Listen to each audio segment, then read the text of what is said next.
Good morning, kahit hindi na morning.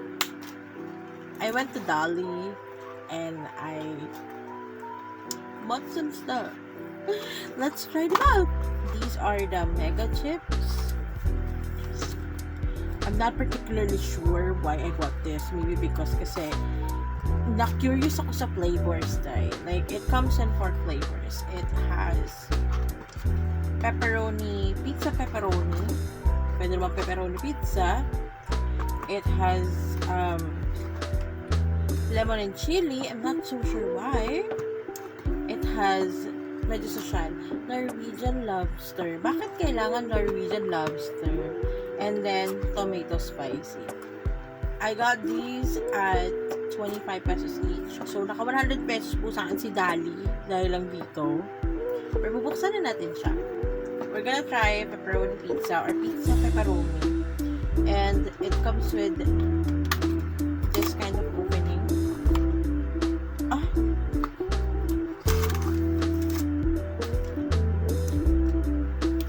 Okay.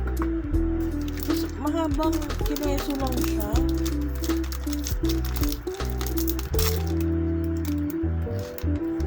Okay, it really does smell like pepperoni pizza. And this is what it looks like. Sana buo to. This is what it looks like. Like, okay. Smells like a pepperoni pizza. Does not look like one. But let's try it out.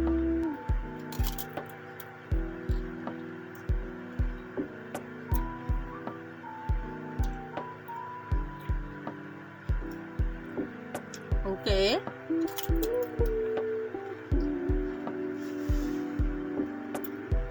Oh my god. It really does taste like pepperoni pizza.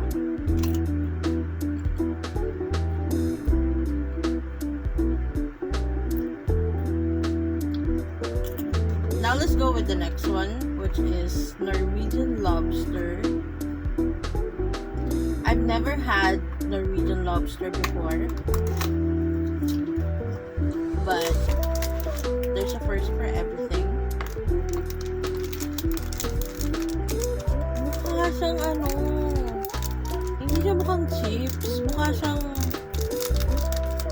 ano ba yung term? Mukha siyang pita. Yan, yung pita wrapper.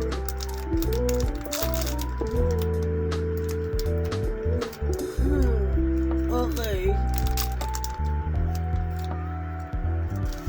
This has red specks on it. Hindi niyo siya makikita sa camera, syempre. At dalawa yung nakuha ko. Manipis lang siya. Dali, balik natin. Balik natin isa.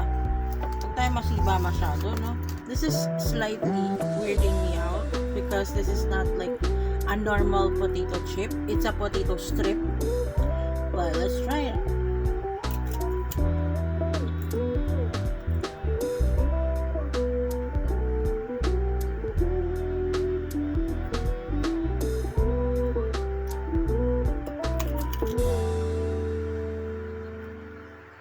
May makuna. May crunch, oo. Pero when you bite more into it, it's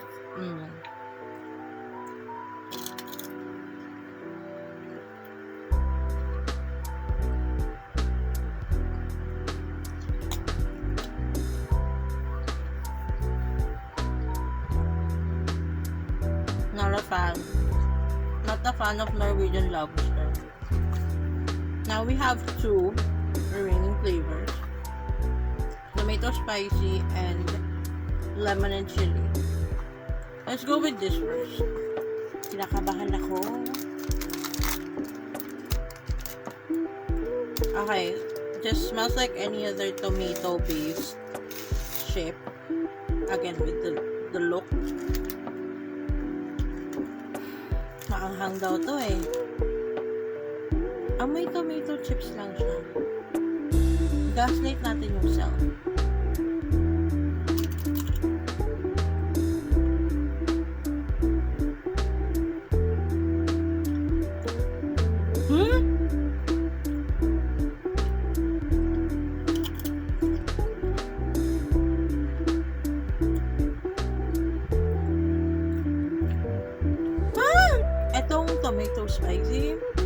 I'm expecting it to be spicy, pero may aftertaste siya ng soda. Huh? May aftertaste siya ng soda.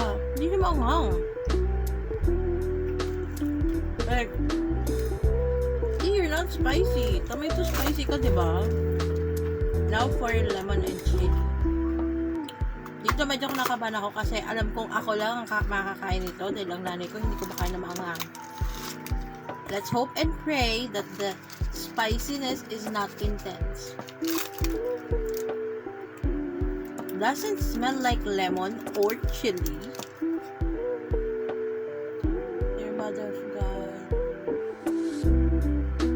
please let this not be spicy.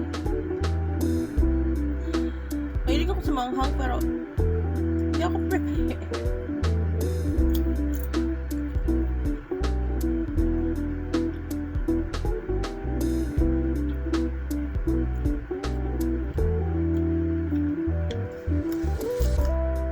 Okay.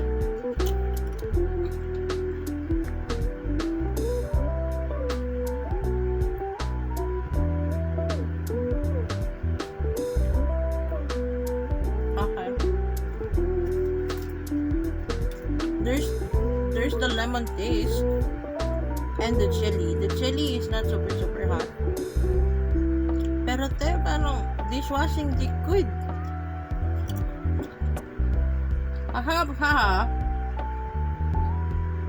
Pero alam mo yung amoy ng dishwashing liquid. Parang ganun yung amoy ng lemon. Artificial. I'll get past that. Yung chili, okay lang. Hindi siya ganun kaanghang. Pero feeling ko hindi pa rin ito gumagustuhan ng nanay ko. Now that we've done the taste test, what are my thoughts on the mega chips from Dali? Honestly, this is a good, chip that you could give to your friends na, oh, gusto nyo ng chips, eto. Or, maganda gawin nyo siyang platter, tapos parang pick your poison. Kasi hindi nila mapapansin kung anong flavor mo kuha nila eh. Maganda siya. The price is just right. It's 25 pesos. It's actually relatively cheaper than major brand chips. Flavor-wise, okay naman. Like 3 out of 4, I would say is good. Of course, andun yung pepperoni pizza, si tomato spicy, etong si lemon and chili. I am not so sure with Norwegian lobster. Not my thing. Like, good for her, not for me though. My own, probably my personal favorite out of everything here, I would say the lemon and chili. I don't know, it lingers, the taste. Yung amoy lang talaga sa simula, yung medyo nakaka-bother. Pero, everything else, all good. Of course, will I buy this again? Probably not.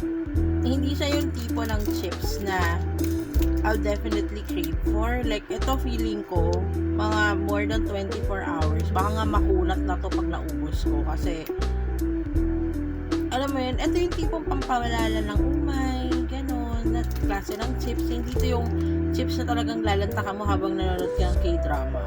So, yeah. So, that's basically it for today's video, you guys.